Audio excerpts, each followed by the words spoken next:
The MPI of MER, MER, stands for Media Efficiency Ratio. This is the amount of money that you're spending on all marketing channels and all marketing platforms divided by the revenue that's coming in from all of your marketing efforts.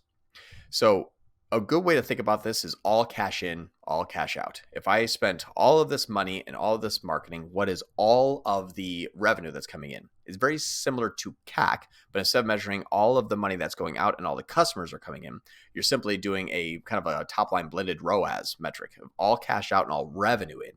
So this is a really good way to understand, am I spending my money in the right direction? If I add more dollars into my ideas or my structure or my strategy, is the revenue, the ratio of that revenue that's going to come back at the same revenue? For example, if you have a 5x return, every dollar you put into all of your marketing channels delivers you $5 back. Now, if you start to increase more ad spend in a particular area and it's not working, your media efficiency ratio is going to go down. You're going to say, well, I put another dollar into that channel. Did I get 5 back? No, you got 2 back. Oh, well, that was only a 2 MER from that effectiveness of that channel in my global ecosystem. That dropped down my average. That's not working. I cannot scale. I'm not going to continue to put more ad spend there.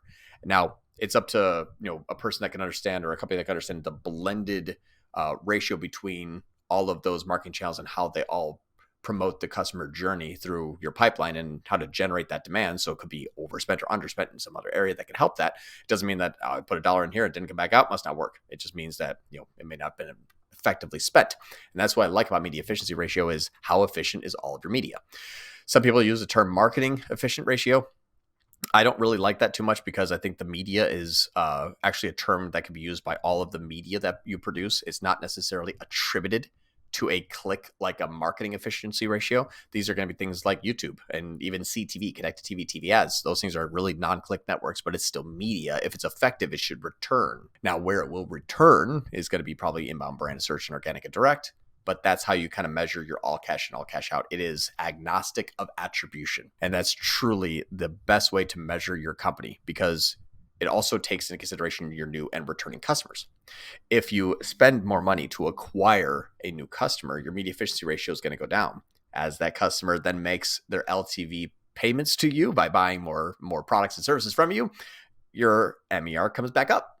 So there is a time lag there, but it will and should average out. So media efficiency ratio is also good to measure on more longer term queries, more longer term, time pass. So rather than looking at like my day over day MER, you're going to want to look at usually month over month at a minimum. Usually it's more quarter over quarter because you're going to start to produce new content, new creative, new audience, new channels, new products, new email marketing campaigns, new organic growth, generate new demand. And that's not going to happen, in the first 7 days. You're going to dump a whole bunch of money in, your MER is going to drop, and you have to wait for those sales cycles to come in, those return purchases to happen for your MER to come back up. But you should go from a 5x MER to a 5x MER, but see 50% more volume. Good. That's working. Keep going. So it's a good way to measure just the all cash in, all cash out for your entire business.